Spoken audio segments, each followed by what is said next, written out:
ପରମେଶ୍ୱର ସଦାଶିବଙ୍କୁ ତ୍ରୟମ୍ବକ ମଧ୍ୟ କୁହାଯାଏ। ତୃତୀୟ ନୟନ ହେଉଛି ତାଙ୍କର ପ୍ରଥମ ପରିଚୟ। ଏହା ଆଜ୍ଞାଚକ୍ରର ଜାଗୃତିର ସୂଚକ। ଏହା ଦର୍ଶାଇଥାଏ ଯେ ସେ ହେଉଛନ୍ତି ଅତୀତ, ବର୍ତ୍ତମାନ ଏବଂ ଭବିଷ୍ୟତର ଦ୍ରଷ୍ଟା, ତ୍ରିକାଳଦର୍ଶୀ। ତୃତୀୟ ନୟନକୁ ବୈଶ୍ୱାନର ଲୋଚନ ମଧ୍ୟ କୁହାଯାଏ। ପ୍ରତ୍ୟେକ ମଣିଷ ମଧ୍ୟରେ ଏହି ତୃତୀୟ ନୟନ ଅବସ୍ଥାନ କରିଅଛି ମସ୍ତକରେ। ଯେଉଁ ମନୁଷ୍ୟ ଏହା ଜାଗ୍ରତ କରିଥାଏ, ସେ ଧୀରେ ଧୀରେ ଶିବତତ୍ତ୍ୱ ପ୍ରାପ୍ତି ହୋଇଥାଏ। ଶିବଙ୍କର ଆନନ୍ଦାଶ୍ରୁରୁ ଜାତ ହୋଇଥିବା ରୁଦ୍ରାକ୍ଷ ସଂସାରର ସବୁଠାରୁ ଶକ୍ତିଶାଳୀ ଏବଂ ପବିତ୍ର ବୀଜ।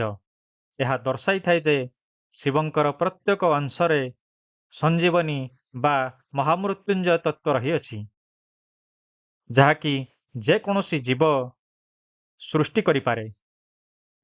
ମହାଦେବଙ୍କ ହାତରେ ଶୋଭା ପାଉଥିବା ତ୍ରିଶୂଳ ହେଉଛି ତିନୋଟି ଶୂଳ ବା ତିନୋଟି ନାଡ଼ି, ଇଡ଼ା, ପିଙ୍ଗଳା ଏବଂ ସୁଷୁମ୍ନା ନାଡିର ସୂଚକ।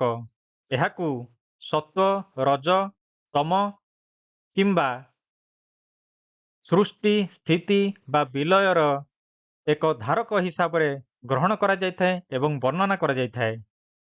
ଯେତେବେଳେ ତ୍ରିଶୂଳ ଉପରକୁ ବା ଊର୍ଦ୍ଧ୍ୱକୁ ମୁଖ କରି ରହିଥାଏ, ସେତେବେଳେ ଏହା ଶକ୍ତିର ଊର୍ଦ୍ଧ୍ୱଗାମୀ ହେବା ସୂଚାଇଥାଏ ଏବଂ ଯେତେବେଳେ ଏହାକୁ ଶିବ କାହାକୁ ମାରିବା ପାଇଁ ନିମ୍ନମୁଖୀ କରିଥାନ୍ତି, ଅର୍ଥାତ୍ ତାହାର ସମସ୍ତ ଶକ୍ତିକୁ ସେ ନିମ୍ନଗାମୀ କରିଥାନ୍ତି। ଡମ୍ବରୁ ବିଷୟରେ ଆପଣମାନଙ୍କୁ ଆଗରୁ ଅନେକ ଭିଡିଓରେ ମୁଁ କହିସାରିଛି। ଏହା ହେଉଛି ଅନନ୍ତତା, ସମୟ ଗଣନା ଯନ୍ତ୍ର ବା ଇନଫାନାଇଟି ପ୍ରତୀକ।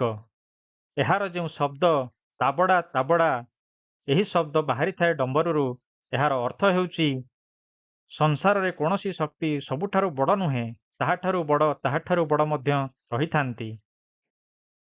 ମହାଦେବ ଏବଂ ସର୍ପ ପରସ୍ପର ସହିତ ଓତପ୍ରୋତ ଭାବରେ ଜଡ଼ିତ। ବାସୁକୀ ନାଗରାଜ ତାଙ୍କ ଗଳାରେ ସବୁବେଳେ ଶୋଭା ପାଉଥାନ୍ତି। ଏହି ସର୍ପ ହେଉଛନ୍ତି କୁଣ୍ଡଳିନୀ ଶକ୍ତିର ପ୍ରତୀକ। ଯେଉଁ ଯୋଗୀ ଋଷିମାନେ ନିଜର କୁଣ୍ଡଳିନୀ ଶକ୍ତି ଉପରେ ଆୟତ୍ତ ରଖିଥାନ୍ତି ଏବଂ ନିଜର ନିଶ୍ୱାସ ପ୍ରଶ୍ୱାସର ଗତିରେ ସ୍ଥିରତା ଆଣିପାରିଥାନ୍ତି, ସେହିମାନେ ସର୍ପକୁ ଧାରଣ କରିବାର କ୍ଷମତା ରଖିଥାନ୍ତି। ଶିବଙ୍କର ଧନୁକୁ ପିନାକ କୁହାଯାଏ, ସେଥିପାଇଁ ତାଙ୍କ ନାମ ପିନାକପାଣି ହୋଇଥାଏ। ଏହି ପିନାକର ଅର୍ଥ ହେଉଛି ମଜବୁତ, ଦୃଢ଼। ତେଣୁ ଏହି ଧନୁକୁ ମହାଦେବ ପ୍ରଳୟ ସମୟରେ ସମସ୍ତ ପାପୀମାନଙ୍କର ବିନାଶ ପାଇଁ ଏହାର ଉପଯୋଗ କରିଥାନ୍ତି। ଶିବଙ୍କୁ ସବୁବେଳେ ବାଘଛାଲ ପିନ୍ଧିଥିବାର ଏବଂ ବାଘଛାଲ ଉପରେ ବସି ତପସ୍ୟା କରୁଥିବାର ଦେଖାଯାଏ। ପୌରାଣିକ କଥା ଅନୁସାରେ ଏକ ଅସୁର ଯେ କି ବ୍ୟାଘ୍ର ରୂପରେ ଆକ୍ରମଣ କରିଥିଲା, ତାହାକୁ ଶିବ ମାରି ତାହାର ନିବେଦନ କ୍ରମେ ତାହାର ଖାଲକୁ ବା ଛାଲକୁ ଆସନ ଏବଂ ଆଭୂଷଣ ରୂପେ ଗ୍ରହଣ କରିଥିଲେ। ବାଘଛାଲ ମଧ୍ୟ ଆଉ ଗୋଟିଏ ଜିନିଷକୁ ଦର୍ଶାଇଥାଏ ଯେ ବାଘ ହେଉଛି ହିଂସାର ପ୍ରତୀକ। ମହାଦେବ ହିଂସା ଉପରେ ବିଜୟ ଲାଭ କରିଥାନ୍ତି। ତେଣୁ ଯେଉଁ ଜୀବ ତା ଜୀବନରେ ନିଜର ଧର୍ମ ପାଳନ କରିଛି, ନିଜର ହିଂସା ଧର୍ମ ପାଳନ କରିଛି, ତାହାର ଚର୍ମ ମଧ୍ୟ ମହାଦେବଙ୍କ ଶ୍ରୀଅଙ୍ଗରେ ଲାଗି ନିଶ୍ଚିନ୍ତ ଭାବରେ ମୁକ୍ତି ପାଇଛି। ସଭିଏଁ କୁହନ୍ତି ଯେ ମହାଦେବ ପାଉଁଶ ବୋଳି ହୁଅନ୍ତି ନିଜ ଶ୍ରୀଅଙ୍ଗରେ। ପ୍ରକୃତରେ ଭସ୍ମ ବା ପାଉଁଶର ଅର୍ଥ ହେଉଛି ଯେ ସମସ୍ତ ଇଚ୍ଛା ଶିବ ନିଜର ଭିତରେ ଥିବା, ନିଜ ମନରେ, ନିଜ ଶରୀରରେ ଥିବା ସମସ୍ତ କାମନାକୁ ଜାଳି ପୋଡ଼ି ଭସ୍ମ କରିଦେଇଛନ୍ତି। ତେଣୁ ତାଙ୍କର ଏହି ଗୁଣ, ଯାହାକି ଭସ୍ମ ରୂପରେ ଆମେ ତାଙ୍କ ଦେହରେ ଲେପନ କରିଥାଉ। ଏବଂ ଭସ୍ମ ହେଉଛି ସଂସାରର ସତ୍ୟ। ପ୍ରତ୍ୟେକ ଜୀବ ଦିନେ ନା ଦିନେ ଜୀବାଶ୍ମରେ ବା ଭସ୍ମରେ ପରିବର୍ତ୍ତିତ ହୋଇଯିବ। ମହାଦେବ ଭସ୍ମକୁ ଲେପନ କରି ଏହା ଦେଖାଇଥାନ୍ତି ଯେ ସମଗ୍ର ସୃଷ୍ଟି ବା ସଂସାର ହେଉଛି ନଶ୍ୱର।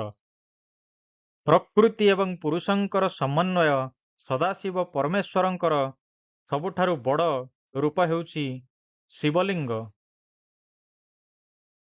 ଯେଉଁମାନେ ସାକାର ରୂପଧାରୀ, ତ୍ରିଶୂଳଧାରୀ, ଜଟାଧାରୀ ଶିବଙ୍କୁ ପୂଜା କରୁଛନ୍ତି, ସେହିମାନେ ଜାଣି ରଖିବା ଉଚିତ ଯେ ଶିବଲିଙ୍ଗ ହେଉଛି ସମଗ୍ର ସଂସାରର ଆଦିମୂଳ, ନିର୍ଗୁଣ ନିରାକାର ବ୍ରହ୍ମଙ୍କର ପ୍ରତୀକ। ଶିବଙ୍କର ସବୁଠାରୁ ପ୍ରିୟ ପତ୍ର ହେଉଛି ବେଲପତ୍ର। ମା ଲକ୍ଷ୍ମୀଙ୍କ ଦ୍ୱାରା ସମର୍ପିତ ବିଲ୍ୱ ବୃକ୍ଷର ଏହି ପତ୍ର ଶିବଙ୍କର ସମସ୍ତ ପୂଜାରେ ସମସ୍ତ ଅର୍ଚ୍ଚନାରେ ଲାଗିଥାଏ। ଏହାର ଔଷଧୀୟ ଗୁଣ ଆପଣମାନେ ନିଶ୍ଚିନ୍ତ ଭାବରେ ଅବଗତ ଥିବେ। ବେଲପତ୍ର ଶରୀରକୁ ଶୀତଳତା ପ୍ରଦାନ କରିଥାଏ, ମାନସିକ ଶାନ୍ତି ପ୍ରଦାନ କରେ। ତେଣୁ ମହାଦେବ ଏହାକୁ ସହର୍ଷେ ସ୍ୱୀକାର କରନ୍ତି ଏବଂ ଶୀଘ୍ର ଫଳ ପ୍ରଦାନ କରନ୍ତି। ସେଥିପାଇଁ ତାଙ୍କୁ ଆଶୁତୋଷ ମଧ୍ୟ କୁହାଯାଏ। ମହାଦେବଙ୍କର ବାହନ ହେଉଛି ନନ୍ଦୀ, ଏକ ବୃଷଭ, ଯେ କି ପରାକ୍ରମ ଏବଂ ବଳବୀର୍ଯ୍ୟକୁ ଦର୍ଶାଇଥାଏ। ଶାସ୍ତ୍ରରେ କୁହାଯାଇଥାଏ, ମୁଣ୍ଡ ଥଣ୍ଡା, ପେଟ ନରମ ଏବଂ ପାଦ ଗରମ ରହିବା ଦରକାର। ଜଣେ ସୁସ୍ଥ ଲୋକର ଏହା ହେଉଛି ଲକ୍ଷଣ। ମହାଦେବ ସବୁବେଳେ ନିଜ ମଥାରେ, ନିଜ ମସ୍ତକରେ ଗଙ୍ଗାଙ୍କୁ ଧାରଣ କରିଥାନ୍ତି। ଦେବୀ ଗଙ୍ଗା ହେଉଛନ୍ତି ଶୀତଳତା ପ୍ରଦାନକାରୀ ଏବଂ ଅମୃତର ଧାରା। ଶିବଙ୍କର ଅନ୍ୟ ନାମ ହେଉଛି ଚନ୍ଦ୍ରଶେଖର ବା ଶଶାଙ୍କ ଶେଖର। ଯେତେବେଳେ ସେ ବିଷପାନ କରିଥିଲେ, ତାପରେ ତାଙ୍କର ସମଗ୍ର ଶରୀର ବିଷର ଜ୍ୱାଳାରେ ଗରମ ହୋଇଯାଇଥିଲା, ଉତ୍ତପ୍ତ ହୋଇଯାଇଥିଲା, ସେତିକିବେଳେ ଚନ୍ଦ୍ରଦେବ ଆସି ତାଙ୍କ ମସ୍ତକରେ ଅବସ୍ଥାନ କରିଥିଲେ। ଶିବଙ୍କ ମଥାରେ ଥିବା ଚନ୍ଦ୍ର ହେଉଛନ୍ତି ଦ୍ୱିତୀୟା ଚନ୍ଦ୍ର। ଏହା ଦର୍ଶାଇଥାଏ ଯେ ଶିବ ଚିରକୁମାର ହୋଇ ଆଗରୁ ରହିଥିଲେ, ରହିବେ ଏବଂ ଭବିଷ୍ୟତରେ ମଧ୍ୟ ରହିଥିବେ।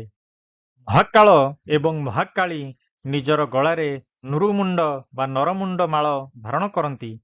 ଏହା ଦେଖାଇଥାଏ ଯେ ପ୍ରତ୍ୟେକ ଜୀବ ଦିନେ ନା ଦିନେ କାଳ ଗର୍ଭରେ ଲୀନ ହୋଇଯିବ ଏବଂ ତାଙ୍କର ସେହି ମାଳର ଗୋଟିଏ ମୁଣ୍ଡ ହୋଇ ସାଜିଯିବ।